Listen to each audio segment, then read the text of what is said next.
I'd like to take you back a bit. You mentioned about that your parents split Mhm. when you were younger, and that the family finances, I guess, sounds like a bit chaotic. Mhm. How do you believe that's affected your journey with money and where you are now? Because it appears you're doing pretty well financially. Yeah, I'm doing great now, but it was a struggle for a long time. Growing up, my mom, my dad, and my mom and my dad back in the '80s, they both made a lot of money, a lot of money. My dad worked in traditional finance services. He used to give loans to celebrities, all that type of stuff. My mom worked was an editor for the advertisement sections at the Herald newspaper back in the '80s. But back then, people, they got married and the mom quit work and was a stay-at-home mom, so that was the agreement. My dad ended up getting sick, and he got and all the businesses, everything they had, we had to close everything down. We weren't rich, but we were doing, my dad was like elevating, he was growing in his career, like Hmm. growing, we're getting ready to like do big moves. He got sick, my mom just couldn't deal with it, and she left him, so we sold one of the houses, the only house we had at that time. So my mom was able to kind of live on that. And so she refused to go to work. She's like, I need to stay at home and take care of my kids. But I grew up not seeing anybody go to work my whole life. So my mom started working again when I was like 16 or 17.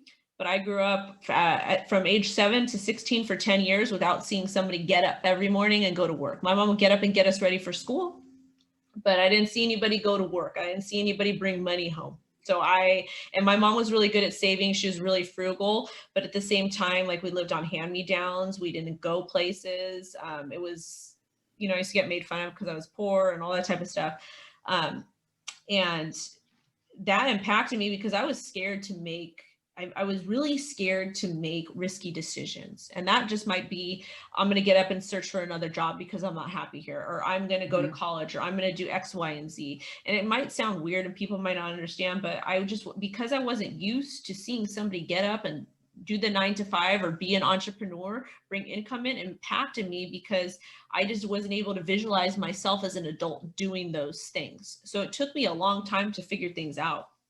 And I was glad at my old job because I worked there at the company total 10 years. But I feel like I feel like if I would have seen a little bit of different, behavior growing up, I could have been a little bit different and may have been more educated, or, been more, felt more confident in myself. I don't really know. But I was always scared to be poor and scared to have nothing. So I was very selfish for a long time when I was making my $15 an hour. I didn't want to really give to charity. There's things I didn't feel comfortable doing because I was like, what happens if I lose my job? I'm not going to have money. I'm not going to have anywhere to go. So I didn't understand. I just was like, and I wasn't even spending my money. I was just holding on to it. I wasn't investing. I wasn't doing anything because I was so scared that I was going to lose everything. And it was a really weird thing.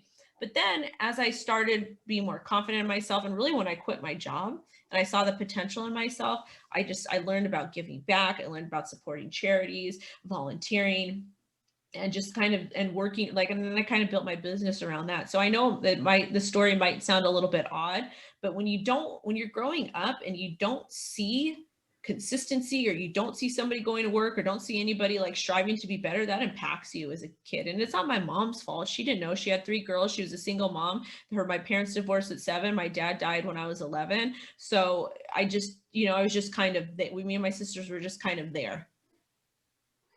You definitely, I think a lot of people go through undoing their money story. And like you say, it's not necessarily our parents' fault. I don't think they try to teach us anything bad about money or risk, um, or scarcity, but we certainly do ingest those messages. And to see, I mean, I know Daphne and I both in our own lives have had to look at, okay, what's holding me back, and what stories am I telling myself because of, the way you grew up, or societal messages or whatever that need to be unlearned, so you can learn to take good risk, learn to give, learn, all those types of things that you're talking about.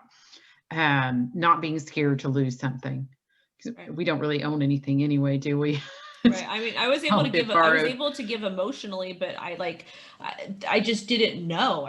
I always felt like the fear that I'm gonna, like, if I spend this money, I'm gonna be broke, or I'm gonna be homeless again, or I'm gonna be this or that, or whatever. I didn't know because I was just so used to, and my mom was so like, my mom was savvy at saving and Mhm. living frugally, but she wasn't a risk taker. And like anytime you brought something up, it's like, oh mom, what if I do this? Oh, that's too risky. That's not a good idea. You need to stay at this job forever. You need to do this and that. So every time I would bring up an idea like, oh my God, I'm going to start this or do this. No, that's not a good idea. That's too risky. So I didn't really have that positive push. I kind of had to do it myself.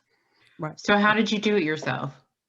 I put my faith in the universe. I put my faith in God. And I just said, I said, you know what? Life is not going to get better unless I make a change. And if I fail, oh, well, and I'll figure it out. I'll just go back to healthcare. I'll just go back to healthcare because I know I can get a job making $15 an hour again.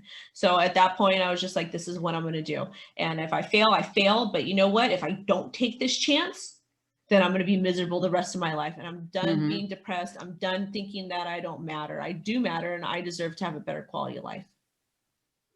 You must have been great at conflict resolution in your healthcare job. That's all I know. I had a rough childhood. I grew up having I started boxing at 16 to defend myself. So I had two sisters. So I had to, and my clients were not, they were, when we're talking about people that are diagnosed and living with HIV/AIDS, it's a very diverse population. It is not going to affect one culture or one group or one ethnicity or one gender. It's all different types of stuff going on. And you have to learn to work with a lot of different people from different backgrounds. Because if you cannot serve your clients, you're going to get fired.